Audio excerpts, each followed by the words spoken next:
हमारे देश में क्या हो रहा है।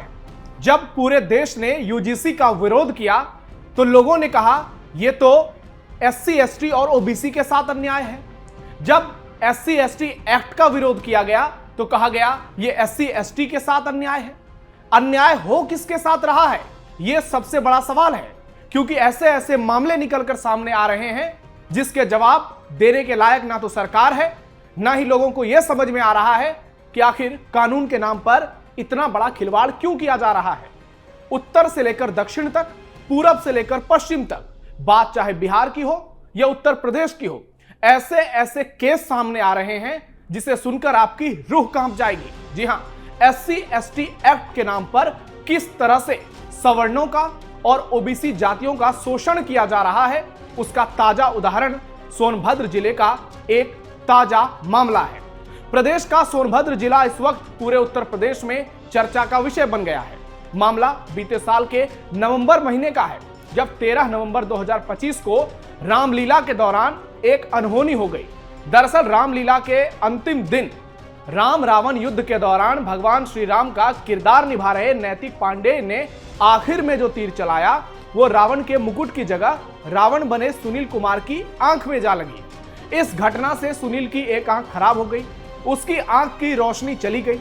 लेकिन अब 2 महीने बाद इस मामले ने फिर से तूल पकड़ लिया और पीड़ित सुनील ने भगवान श्री राम का किरदार निभाने वाले नैतिक पांडे पर एससी एसटी एक्ट के तहत केस दर्ज करा दिया। जी हां, रामलीला में जो भी अनहोनी हुई, जो कि किसी की गलती नहीं थी, उसके लिए अब एक साजिश के तहत एससी एसटी एक्ट का खुलेआम दुरुपयोग किया जा रहा है। एक ओर भगवान श्री राम के किरदार को बदनाम किया जा रहा है तो दूसरी ओर एक साथ पूरे गांव पर एससी एसटी एक्ट लगाया जा रहा है, जिससे बिहार से लेकर यूपी तक हड़कंप मच गया है। जी हां, एक साथ पूरे गांव पर एससी एसटी एक्ट, आपके सुनकर होश उड़ गए होंगे, लेकिन यह असलियत है, यह सच्चाई है। यूपी से बिहार, तमिलनाडु से लेकर जम्मू कश्मीर तक इस एक्ट के नाम पर जबरदस्त शोषण हो रहा है और सोशल मीडिया पर ऐसे ऐसे वीडियोस निकलकर सामने आ रहे हैं जिसे देखकर आपकी रूह कांप जाएगी। नमस्कार, थर्ड आई में आपका स्वागत है। मैं हूं नवेंदु शेखर झा और आज के इस वीडियो में आपको बताएंगे कैसे भारत में, उत्तर प्रदेश में, बिहार में एससी एसटी एक्ट के नाम पर सवर्ण जातियों का, ओबीसी जातियों का शोषण हो रहा है। और सोनभद्र से जो घटना सामने आई उसने तो हर किसी को स्तब्ध कर दिया। खुलेआम हो रहा कानून का दुरुपयोग, भगवान श्री राम को बनाया निशाना, पूरे गांव को एससी एसटी एक्ट में फंसाया, यूपी से बिहार तक मच गई सनसनी। भगवान श्री राम को भी नहीं छोड़ा जा रहा है, उनके नाम को बदनाम किया जा रहा है। हालांकि पीड़ित सुनील का आरोप है कि रामलीला कमेटी और भगवान राम का किरदार निभाने वाले नैतिक पांडे ने उनकी मदद नहीं की। वहीं मामले को लेकर रामलीला कमेटी का कहना है कि रावण बने सुनील के साथ घटित हुई यह घटना पूरी तरह से एक हादसा था, जानबूझकर किसी ने नहीं किया, यह एक अनहोनी थी। भगवान राम बने नैतिक पांडे का इरादा कभी भी किसी को चोट पहुंचाना नहीं था। साथ ही रामलीला कमेटी ने भी कहा कि इसमें उनकी कोई गलती नहीं है, यह महज एक संयोग है, एक दुर्भाग्यपूर्ण घटना है जिसको बिना बात का तूल दिया जा रहा है और मामले को अब एससी एसटी एक्ट से जोड़ा गया है। सुनील कुमार एससी एसटी समुदाय से हैं, इसलिए उनके परिवार ने पुलिस में शिकायत दर्ज कराई है। पुलिस ने मामले की जांच भी शुरू कर दी है। शाहगंज थाने के पुलिस अधिकारी की माने तो रामलीला में भगवान राम की भूमिका निभाने वाले नैतिक पांडे पर एससी एसटी एक्ट की धारा 3(1)R के तहत केस दर्ज किया गया है, जो जानबूझकर अपमान या चोट पहुंचाने से जुड़ी है। इसके अलावा इंडियन पिनल कोड की धारा 307 यानी जान से मारने की कोशिश और 338 लापरवाही से गंभीर चोट की धाराएं भी जोड़ी गई है। यानी पूरा षड्यंत्र रचा गया है कैसे भगवान श्री राम के किरदार को निभाने वाले एक सवर्ण जाति के युवक को फंसाया जाए। हथियार की तरह एक्ट का भरपूर दुरुपयोग। सोनभद्र की यह घटना अब एक हादसे से ज्यादा कानून के दुरुपयोग का जीता जागता उदाहरण बन गया है। एक भयावह मिसाल बनती जा रही है जहां न्याय की भावना नहीं बल्कि बदले और दबाव की राजनीति हावी दिख रही है।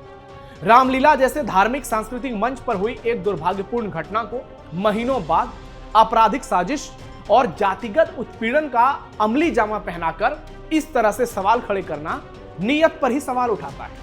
SC/ST एक्ट जैसे संवेदनशील और जरूरी कानून को, जो संदिग्धों से वंचितों को समाज की रक्षा के लिए बनाया गया है, अगर व्यक्तिगत रंजिश, भावनात्मक उबाल या मुआवजे की रणनीति का हथियार के तौर पर इसका इस्तेमाल किया जाएगा तो असली पीड़ित की आवाज भी कमजोर हो जाएगी।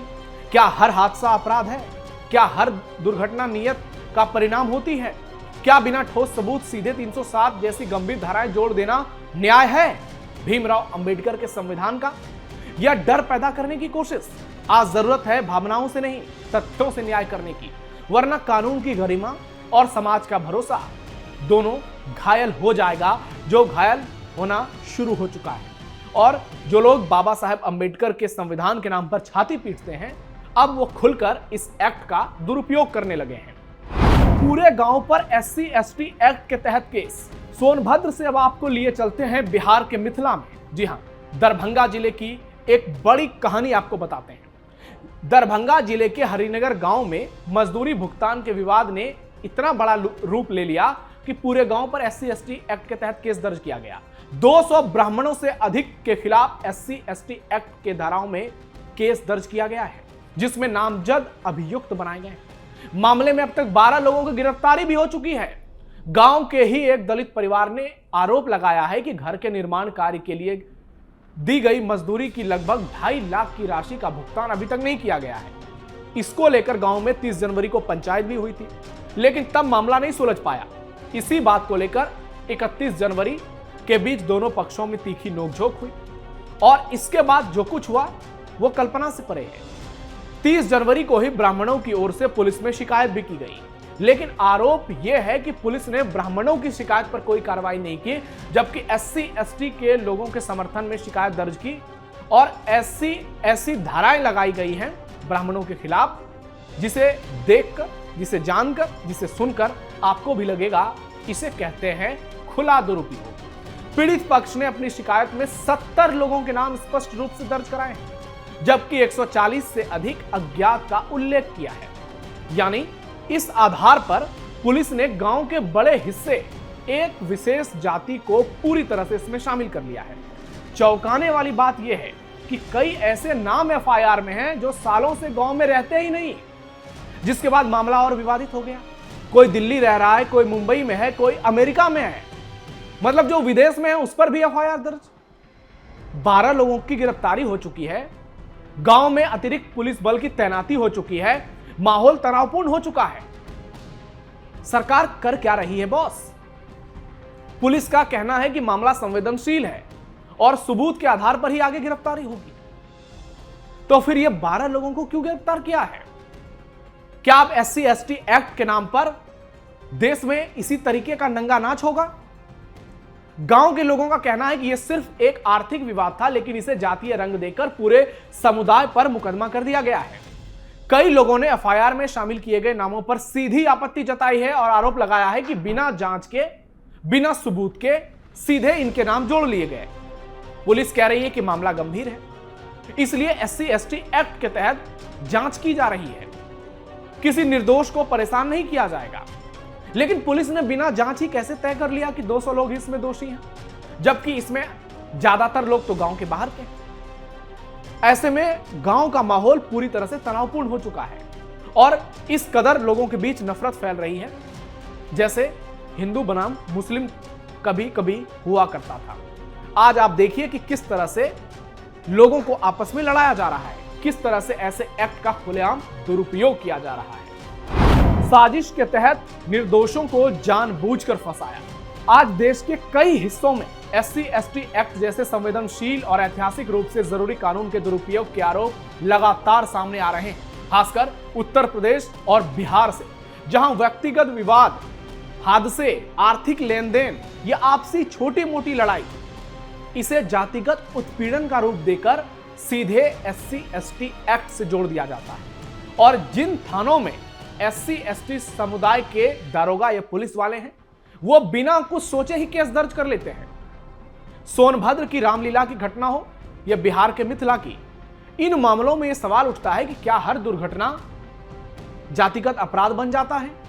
SC/ST एक्ट मूल रूप से सदियों से शोषित समुदायों को सामाजिक अन्याय, अपमान और हिंसा से बचाने के लिए बना था। हालांकि कोई लिखकर यह नहीं दे सकता है कि दलितों का शोषण सिर्फ सवर्णों ने किया है, सिर्फ ब्राह्मणों ने किया है। बिहार में तो यादवों ने सबसे ज्यादा किया है, यह कोई नहीं बोलता।